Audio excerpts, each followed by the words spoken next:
Not enough oil revenue for cash payouts. Unregistered foreign plane lands in Maldives. Nigerian man found guilty of $6 million romance star. And Chris Ram shoots back at Jagdeo over Exxon audits.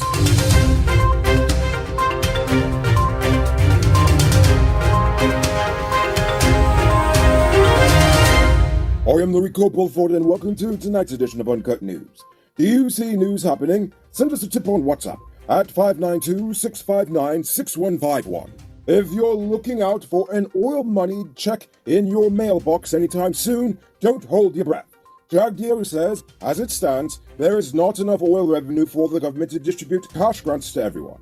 At US $5,000 per family and 200,000 households, that's about $1 billion a year.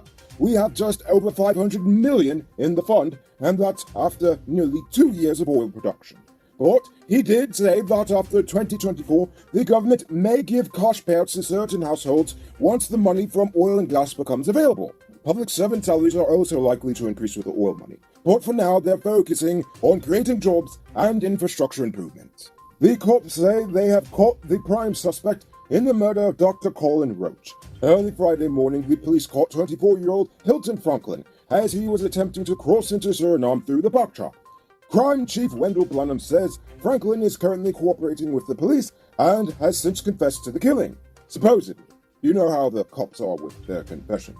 Last night, the police arrested 2 men, one Colombian and the other Venezuelan, after their small plane made an emergency landing on the Mardia airstrip in Region 8. The 2 have been identified as Juan David Caicedo Villa and Riascos Gomez. The small plane made its unauthorized landing at the airstrip just after 6 p.m.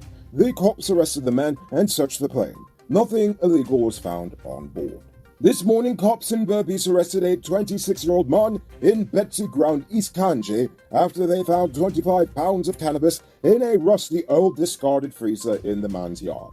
Police said they found it wrapped in 12 brown bulky parcels, the marijuana that is. The police confiscated the weed and 1 black and red XR motorcycle. Now it's time to tell you about Best Buy's car of the day.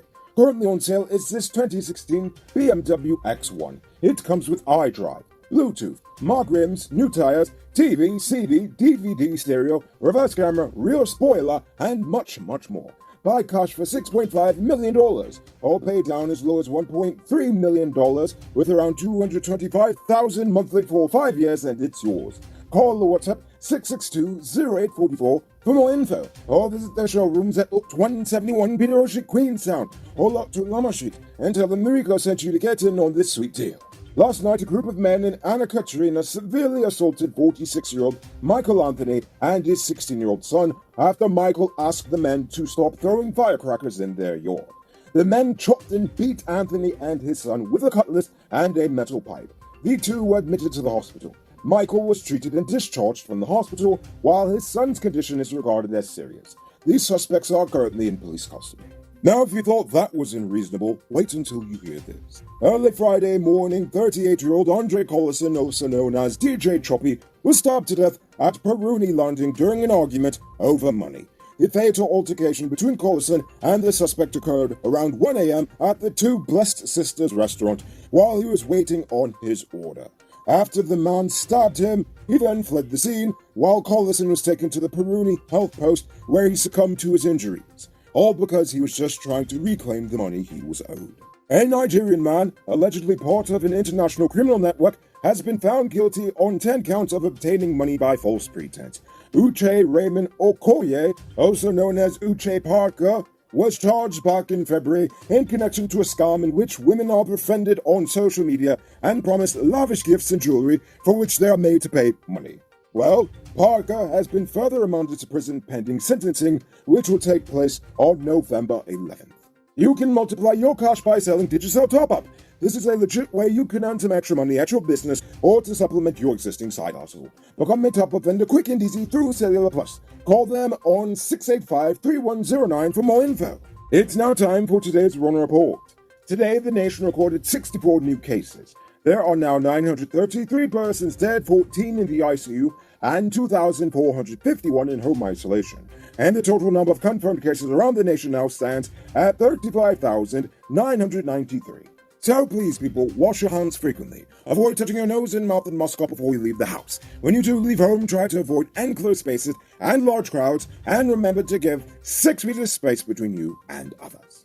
As for the vaccines, to date, 384,934, or 75% of adults, have received their first dose, and 249,557, or 48.6%, are fully vaccinated. As for the adolescents, 27,671, or 37.9%, have received their first dose, and 18,636, or 25.6%, are fully vaccinated. Yesterday, the GDF decided to help out the 2 breast cancer awareness bikers by giving them a flight home back to Georgetown. Tyson English and Michael Trotman publicly praised the GDF for their assistance. Now that they're back and more people are actually catching wind of their feet, they want to bring the campaign back to the city in hopes that more people will support the cause to raise awareness about breast cancer and mental health. English says that he wants Ride for Hope, as it was called, Ride for Hope. He wants Ride for Hope to become an annual affair, and he hopes that eventually it would attract foreign support. You know, that's actually a really good ecotourism idea. People would come from around the world to run marathons and cross-country bike rides, so why not do one here? And now for our stupid news of the day. Yesterday I talked about the fact that Jagdeo blamed inexperienced auditors for why we did not audit Exxon's $9 billion cost recovery bill. Well, Chris Ram decided to finally break his year-long silence to call Jagdeo's statement misleading and unfortunate. He told Kaito News that it was just an excuse and not even a very good one. According to him, the government's own advertising asked specifically for internationally recognized firms. So unless if the local firms were lying about their capacity, they would not have even been in the running. He also pointed out the fact that we're thinking too short-sighted. Exxon has not been in this country since 2015. In fact, Exxon has been exploring for offshore oil in Guyana since 1999. Meaning that it's actually been almost 22 years, not 6, that the government has gone without auditing Exxon. During that period, neither the PPP 1.0, the UPNU government, nor PPP Part 2 governments have even worked toward putting the capacity into place to do so, to actually audit them. So, in Ram's point of view, it is very disingenuous to start blaming our nation's accountants now when it's the government that's been DPS for over 2 decades. If you ask me, I think he's correct. Our nation's politicians continue to sell off our nation's precious resources and its best talent to the lowest bidder, and then blame us when things go wrong. What sense does this even make?